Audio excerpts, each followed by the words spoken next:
evening, everyone. So it's actually my first time in my life that I'm sitting next to a fire with the microphone in my hand, and that's probably why I didn't hear me when I said hello at first. It's Sunday again, next to myself around the fire. Lots of things happen. Lots, huh? Nice to be around the fire again. I think it's a very awesome day. I'm getting warm. I mean, since last Sunday I was not around the fire the whole week, and now I'm back again. I feel like very natural. I can see you were sitting in there nicely. Both Rex and myself were sort of obviously running around a little bit before we started talking to you, but it's a good place to be around a fire, especially when there's been lots happening there, Rex. It's been a good week and especially a good day.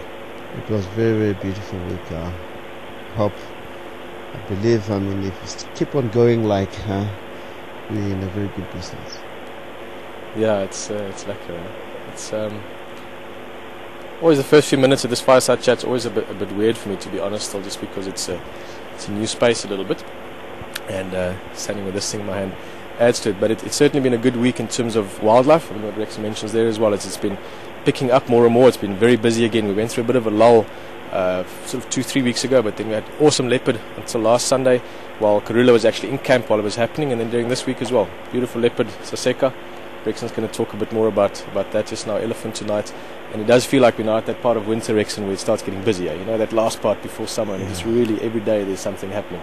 It was very good, and especially, I mean, that fascinating is for the tracks of a leopard that comes on Peter's Pond. Very close to the camp here. Is really, it makes me like more happy. Such leopards living into our environment around, in and out, which is very amazing.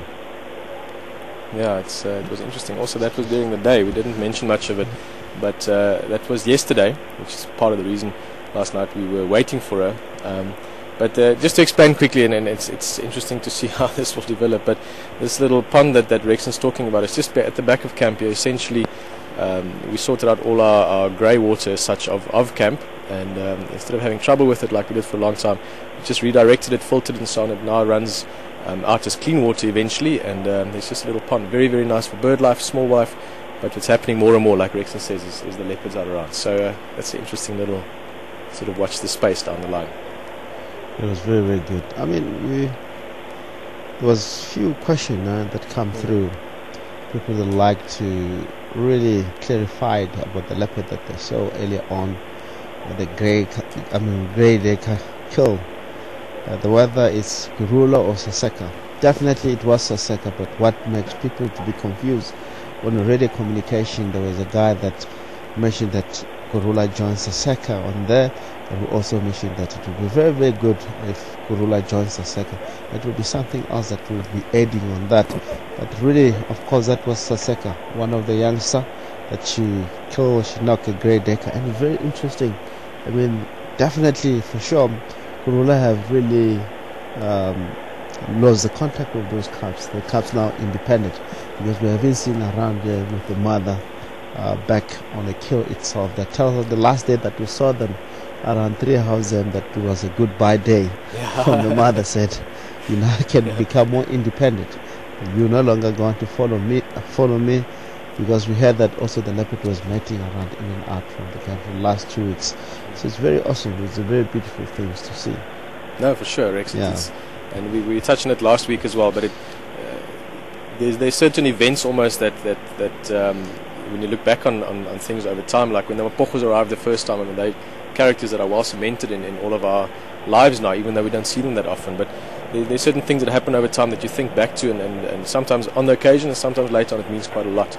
And I certainly think that last week when Karula was around camp and we heard her every night, I mean 4 nights in a row we had her in camp. Unfortunately we couldn't actually show her to you. She managed to outwit us a few times, but you saw some of the stills on the website, and that time when she was mating, you could hear it. It was very special that was happening around us. You know, if we see those cubs, imagine 4 months from now we see those cubs, and it's like we can actually remember the time it happened. So yeah, it's a beautiful thing to see. It's very amazing. Also, we have another question that people, also last week we really ran down about the question. People that want to know if a leopard have a cubs and a new male or enter into the area, they're going to kill the cubs as same the lion do the same. And also that is amazing question. I mean, Of course, leopard is same as lion. They can do the same because they're all territorial species. That means that the same gender of the same species must spread out their own gene once they interfere one another. So if the leopard come across with the cubs, especially Kurula have made with another male around the area, if a new male comes into the area, he really won't like those cubs. Definitely is going to kill the cubs. So for the female to be on oysters, then it can spread out the gene because there's no inbreeding, there's no challenge from the dominant male that will be around you with the new cubs that one might be into. That is a fairy of the leopard, what they do. So it's very, very amazing. Actually, something I'm worrying about myself, and I've got my own thoughts and theories on it, but especially you having, with you having known this area for quite a long time.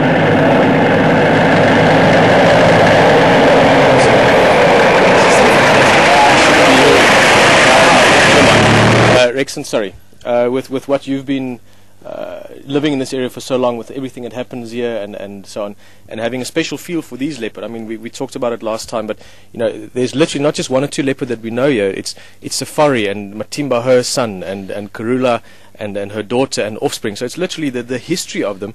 And Rexon, sorry, and Rexon knows this area's history intimately. I mean, from many different points of view, whether it's from the human history that have lived around here for many generations, with his family, or the animals. What I'm getting to, Rex, sorry, it's a long question, but yeah. What do you think, Saseka? I mean, Tingana, I think she's quite a special leopard anyway. She's quite shy. We don't see her that much.